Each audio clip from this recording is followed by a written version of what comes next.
So let's now write our very first line of JavaScript code. And for now, we will do that in the browser developer tools. So just to get started as quick as possible. We will then switch to the code editor that we just installed before in the next video.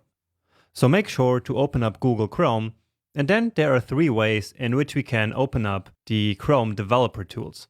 First, we can hit Command-Option-J on the keyboard, and that's on Mac. So on Windows, that's going to be Control-Alt-J. And so this will then open up this console that we see here. So all of these tabs here are basically the developer tools, but we are just interested in the console. Okay. Now another way of opening the developer tools is by right-clicking and then Inspect, which will bring us here to the Elements tab, and then from there we can go to the console. And the third way, and I'm showing you all of them because I know that different people like to do it in different ways. So the third way is to come here to the Chrome menu, and then in there we go to View, Developer, and then JavaScript Console. Okay, and so we're back to the JavaScript console. And I'm increasing the font here a little bit by hitting Command+, and give it some more space. Now this JavaScript developer console allows us to write and test JavaScript code. So it's very useful during development, for example, to fix errors.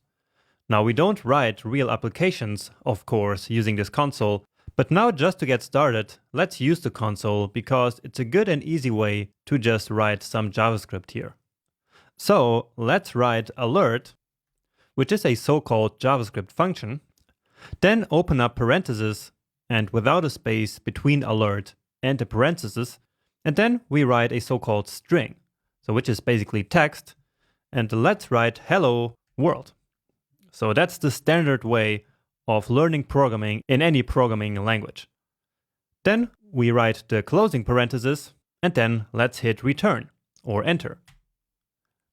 And you see that JavaScript gave us this pop-up window here, which says hello world, just as we typed here in our string in our code. Great, so that's your very first line of JavaScript code right there. So any code that we write here and then hit return will immediately get evaluated. Okay, but of course we can do a lot more. So let's write some more JavaScript code, which of course you do not need to understand yet. I just want you to show some stuff that we can do. We will go into how everything works as we progress through this section, okay? So just to experiment a little bit, let's write a so-called variable. So let's say let JS equals amazing.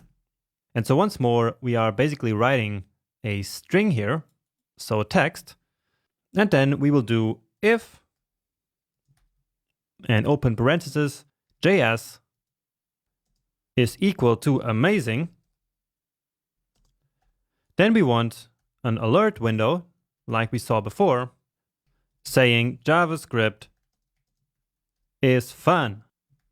And if I hit now return, we get this window which says JavaScript is fun. Okay?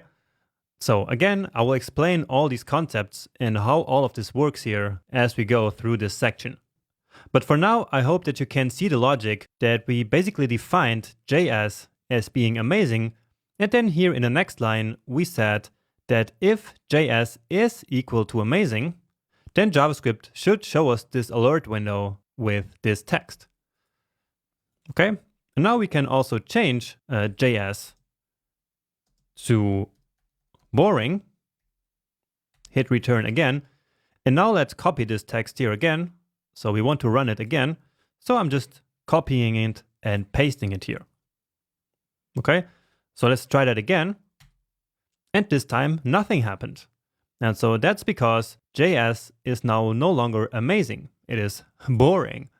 And so in this case, if JavaScript is amazing is not actually true, right? Because it's boring now. And so in this case, the alert window is not shown. Now there's also another way of going to the previous command, which is by hitting the up arrow on the keyboard. So just like this. And so we can see all the previous commands that we used before. Great. Now another thing that we can do is to do simple math operations. Let's say just 40 plus 8 plus 23 minus 10, let's say. Hit return, and then here we get the result. So basically we can use this as a calculator. And I hope that you can see how useful this is going to become later down the road. Okay, and that's it for now. So I hope that this gave you a nice first taste of the language and of everything that is ahead.